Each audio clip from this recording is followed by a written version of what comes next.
नमस्कार मित्रांनो, फिजिक्स अकॅडमीमध्ये आपल्या सर्वांचं खूप खूप स्वागत आहे. तर आज आपण या ठिकाणी बघतोय आपल्या मोशन इन प्लेन या चॅप्टरमधलं पुढचं लेक्चर. आय थिंक 4था का 5वा लेक्चर असेल. याच्या अगोदर आपण भरपूर सारे कन्सेप्ट याच्यामध्ये बघितल्या. जवळपास आपण व्हेलॉसिटी, डिस्प्लेसमेंट, ॲक्सेलरेशन याच्या रिगार्डिंग सगळ्या कन्सेप्ट संपवलेल्या आहेत. तर त्याच्या पुढची कन्सेप्ट आज आपण या ठिकाणी बघतोय. याच्यामध्ये बघितलं तर प्रोजेक्टाईल मोशन हा पार्ट आपण या ठिकाणी सुरू करत होतो. ठीक आहे. आता प्रोजेक्टाईल मोशन म्हणजे काय, कुठं विचारला जातो, कोणकोणत्या एक्झामसाठी आपल्याला हे इम्पॉर्टंट आहेत. पहिली गोष्ट, हा जर तुम्ही बघितला तर हा तुमच्या बोर्डसाठी, अल्सो CETसाठी, अल्सो नीटसाठी, अल्सो JEE या सर्व एक्झामसाठी तुम्हाला हा उपयुक्त आहे आणि खूप इम्पॉर्टंट आहे. या प्रोजेक्टाईल मोशनवरून 100% क्वेश्चन म्हणतात. नीटला 4 मार्क्सला, तसेच JEE, तसेच CETला, तसेच आपल्या बोर्ड एक्झामला पडत नाहीत का, तर हा 12thला पार्ट नाही आहे. त्यामुळे बाकी सगळ्या एक्झामला आपल्याला हे क्वेश्चन पडताना बघायला मिळतात. आता याच्यामध्ये बघूया. पहिली गोष्ट, इथं आपण एक ग्राफ काढलेला आहे, एक डायग्राम काढलेला आहे. काय आहे, याच्यामध्ये 2 ॲक्सिस आहेत, त्यांना आपण एक्स आणि अल्सो वाय म्हणतोय. व्यवस्थित बघितलं तर याच्या अकॉर्डिंग तुम्हाला एक मोशन दाखवलेली आहे, अँगल थीटा आहे, आणि इथे एक तुम्हाला टँजेन्शियल पाथ दाखवलेला आहे, त्याला आपण यू म्हणतोय. इकडे आहे तुम्हाला एक component you cos theta, you sine theta. याच्यामध्ये तुम्ही बघितलं यू तुम्हाला विचारलेला आहे, थिटा विचारलेला आहे. यूला आपण काय म्हणतो, यूला आपण म्हणतो प्रोजेक्टाईल व्हेलॉसिटी किंवा व्हेलॉसिटी ऑफ प्रोजेक्टाईल. थिटा आहे तुमचा angle of projection.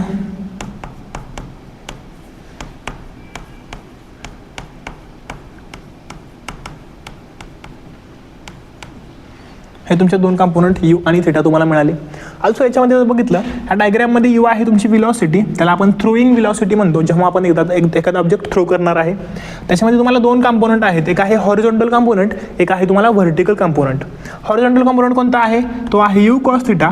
Vertical component आहे तुमचा यू साइन थिटा. एवढे आहे त्याच्यामध्ये काय तुम्हाला कंपोनंट्स. अल्सो याच्यामध्ये जर व्यवस्थित बघितलं, प्रोजेक्टाईल मोशन म्हणजे काय, पहिल्यांदा बघूया. Any object in flight after being thrown with some velocity under the influence of gravity is called as projectile motion.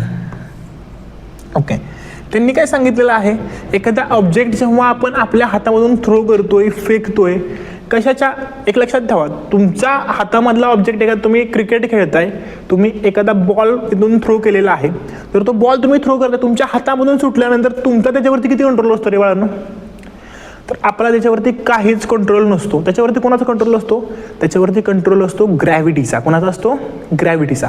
तर हा जो ग्रॅव्हिटीचा कंट्रोल आहे, तो ग्रॅव्हिटीच्या कंट्रोलमध्ये जे काही मोशन करेल त्याला आपण म्हणतो प्रोजेक्टाईल मोशन. कधी असं होतं का रे बाळांनो, सपोज तुम्ही इथं आहात, या पॉईंटला तुम्ही आहात, हे आहे ग्राउंड सरफेस, तुम्ही एक बॉल फेकला, तो असा गेला आणि असा आला खाली, असं होईल का, किंवा असा गेलेला आहे, असा गेलेला आहे आणि असा आलेला आहे, असा गेलेला आहे, असा केलेला आहे आणि परत खाली आलेला आहे, असं होतं का, नाही होत. म्हणजे तुम्हाला जर वाटलं मला त्या बॉलला असा फिरवायचा आहे, पॉसिबल आहे का, पॉसिबल होतच नाहीये.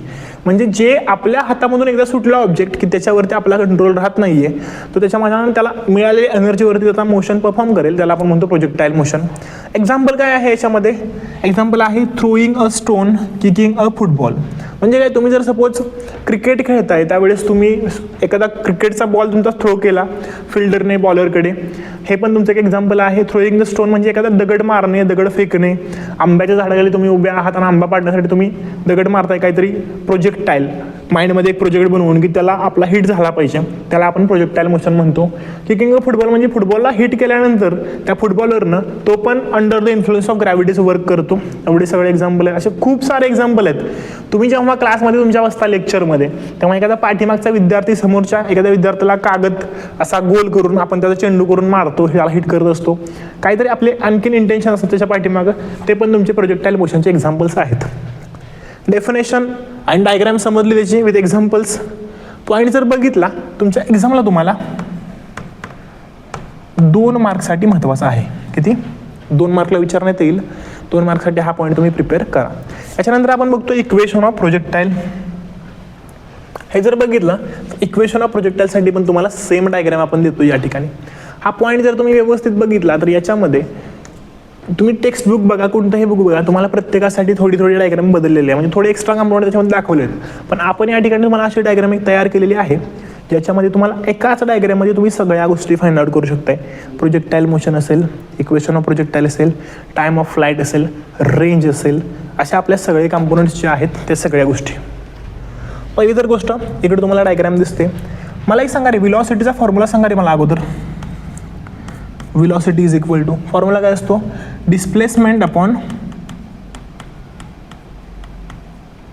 टाईम. ओके, हा आहे आपला इथं फॉर्म्युला. आता हा जर फॉर्म्युला तुम्ही लिहिला व्यवस्थित, या ठिकाणी आपण डिस्प्लेसमेंट काय घेत असतो, यस असतो, ठीक आहे, टाईम असतो टी आपला. ओके, आता याच्यामध्ये मला हा फॉर्म्युला मिळतोय V is equal to S upon T. हा फॉर्म्युला मला मिळाला. हा फॉर्म्युला मिळाल्यानंतर याच्यामध्ये मला हा टाईम इकडे आणायचा, तर काय होईल, T V is equal to S, आणि टाईमसाठी घेतला तर T is equal to S upon V. Formula मिळेल. म्हणजे टाईमसाठी मला फॉर्म्युला डिस्प्लेसमेंट व्हेलॉसिटी यांच्या फॉर्ममध्ये जर तयार करायचा झाला, फॉर्म्युला येईल डिस्प्लेसमेंट अपॉन व्हेलॉसिटी. ठीक आहे, हा फॉर्म्युला आपण घेतला.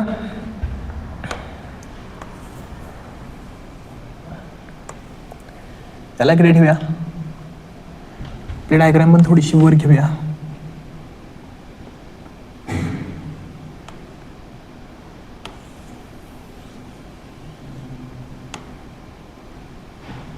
ओके, हा झाला तुमचा फॉर्म्युला. याच्यानंतर आपण याच्यामध्ये काही कॉम्पोनंट्स बघतोय. एक्स डायरेक्शनला आपल्याला कोणकोणते कॉम्पोनंट्स आहेत ते बघूया. घेऊया मग इथं फॉर एक्स डायरेक्शन. आता एक्स डायरेक्शन, पहिली गोष्ट एक्स डायरेक्शनमध्ये डिस्प्लेसमेंट किती बघूया. ठीक आहे, एस एक्समध्ये डिस्प्लेसमेंट असेल तुमची एक्स किती असेल, एक्स कशी या साईडला तुम्ही गेलेला आहात, म्हणजे एक्सवर जाऊन आपण एवढ्या डिस्टन्सला एक्सला पडू. त्यांनी मी रिमार्किंग केलेलं नाही, आपण एक्स कन्सिडर करतोय.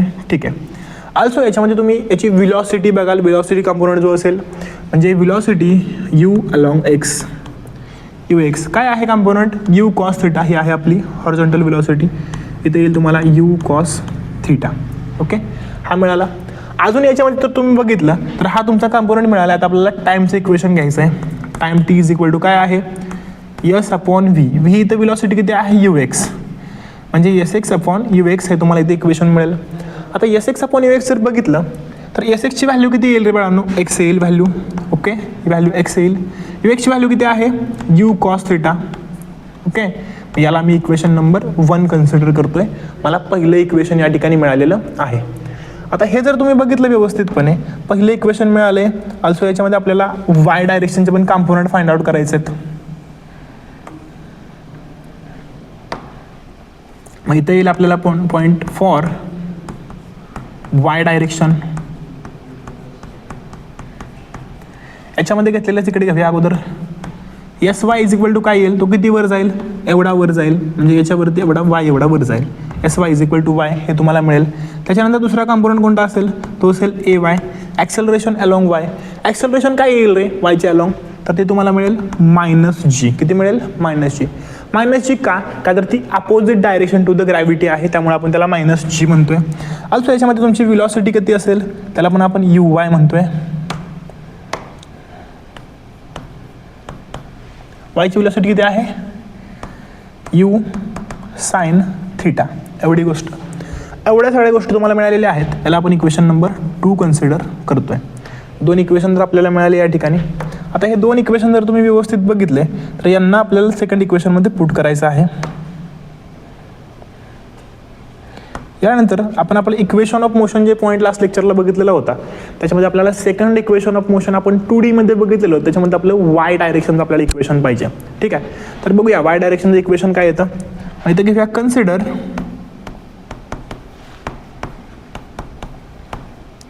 The second equation of motion for y direction.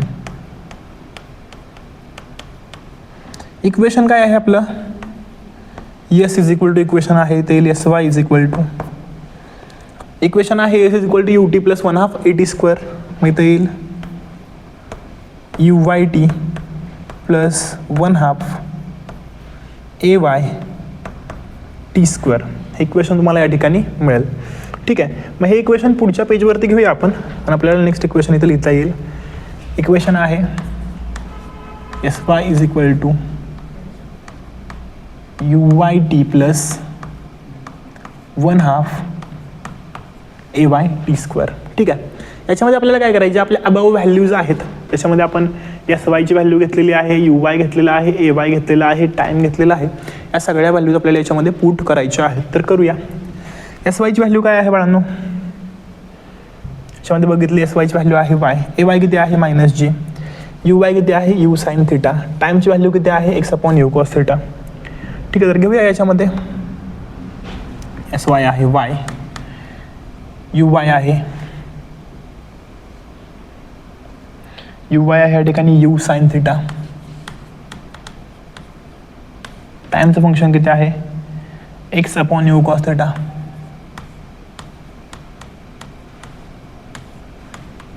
Plus 1/2 AY आहे तुमचा -G, आणि हाच टाईम इकडे येईल, त्याला आपण काय करणार आहोत x/u cos θ ब्रॅकेट स्क्वेअर. हे इक्वेशन तुम्हाला या ठिकाणी मिळेल. ठीक आहे. हे इक्वेशन आहे, याला आपण व्यवस्थित करूया. यू गेट कॅन्सल होतील, हा मायनस इथं प्लस मायनस गेट मायनस होईल आणि हा पूर्ण टर्मचा स्क्वेअर होईल. म्हणजे इक्वेशन काय मिळेल, y is equal to sine θ upon cos θ into this x, वर तुम्हाला x मिळेल, इथं येईल -G/2 आणि इकडं येईल x² अपॉन u² cos² θ. याला कंबाईन करूया. साइन θ अपॉन कॉस θ काय असतो रे बाळांनो, टॅन θ, इकडे येईल x. ओके.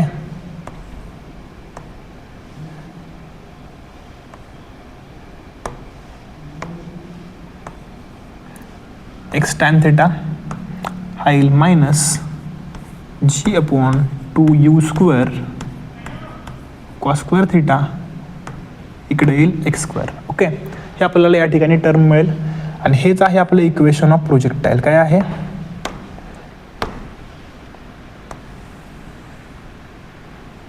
आपल्याला या ठिकाणी इक्वेशन ऑफ प्रोजेक्टाईल बघायला मिळत आहे. तर मग स्टेटमेंट देऊया. This is the equation of projectile. ठीक आहे. आपल्याला y साठीचे इक्वेशन मिळेल, त्याला आपण म्हणतो equation of projectile. y is equal to equation येईल x tan θ -G/2u² cos² θ x². हे मिळेल तुम्हाला इक्वेशन. याला आपण इक्वेशन नंबर 3 सुद्धा कन्सिडर करतोय. ऑल्सो याच्यामध्ये जर मी बघितलं तर त्यांनी सांगितलेलं आहे की प्रोजेक्टाईल मोशनचं जे इक्वेशन असते ते पॅराबोलिक पाथ फॉलो करतं. ठीक आहे. पॅराबोलिक म्हणजे कसं असेल पाथ, याच्यामध्ये घेऊया let a is equal to tan θ, b is equal to equation होईल G/2u² cos² θ. ह्या दोन व्हॅल्यू जर याच्यामध्ये पुट केला तर इक्वेशन काय होईल, y is equal to x - bx². आणि हे आहे तुमचं इक्वेशन ऑफ पॅराबोला. ठीक आहे. हे पण तुम्ही इथं फॉलो करू शकताय. बेसिकली बघितलं इथून वरचं इक्वेशन आपल्याला इम्पॉर्टंट आहे. जवळपास हे आपले 2 पेजेस कोणकोणते, हे वाला आणि हे वालं पेज तुमचं इथून पासून इथपर्यंत याच्यामध्ये इक्वेशन ऑफ प्रोजेक्टाईल तुमचं या 2 पेजमध्ये बसतंय. ओके. हे वालं एक, ऑल्सो याच्यामध्ये सेकंड वालं एक, या 2मध्ये हे इक्वेशन जर तुम्ही व्यवस्थित बघितलं बाळांतर तुम्हाला हे 3 मार्कला विचारलं जातं. किती, 3 मार्कला. ठीक आहे. 3 मार्कसाठी हे तुमचं इक्वेशन झालं. ऑल्सो हा क्वेश्चन आहे, हा क्वेश्चन तुम्हाला 2 मार्कला इम्पॉर्टंट आहे. किती, तर तुम्ही स्क्रीनशॉट काढून घेऊ शकताय किंवा तुम्ही हे व्यवस्थित लिहून सुद्धा घेऊ शकताय तुमच्या अकॉर्डन्सनुसार. हे वालं पेज आहे, याचा स्क्रीनशॉट घ्या, आणि हे सेकंड आहे, याचा स्क्रीनशॉट घ्या. ओके. आता जर आपण याच्यामध्ये व्यवस्थित बघितलं, आजच्या लेक्चरला आपल्याला इक्वेशन ऑफ प्रोजेक्टाईल बघायचं होतं, ते आपण बघितलेलं आहे. जे बाकीचे विद्यार्थी आहेत तुमच्या कलिग्समध्ये, तुमच्या फ्रेंड्समध्ये, त्यांना 11th फिजिक्स टफ वाटतो तर त्यांना आपल्या चॅनलशी कनेक्ट करून द्या आणि लेक्चरला लाईक करा, शेअर करा जास्तीत जास्त लोकांसोबत. ऑल्सो सबस्क्राईब करा चॅनलला. याच्यामध्ये तुम्ही बघितलं तर नेक्स्ट जे आपलं लेक्चर आहे त्याच्यामध्ये तुम्हाला टाईम ऑफ फ्लाईट असेल, टाईम ऑफ ॲसेंड असेल, टाईम ऑफ डिसेंड असेल, हाईट ऑफ प्रोजेक्टाईल असेल, असे काही खूप इम्पॉर्टंट आणि ॲडव्हान्स लेवलचे डेरिवेशन्स बघायला मिळतील. हे डेरिवेशन तुमचं बोर्डला इम्पॉर्टंट आहे, तसंच CETला इम्पॉर्टंट आहे, तसंच नीटला आहे, तसंच JEEला सुद्धा आहे. JEEला याच्यावरून तुम्हाला क्वेश्चन बघायला मिळतो. तर क्वेश्चन्स पण आपण प्रिव्हियस इयर घेणार आहोत. ठीक आहे. Thank you so much.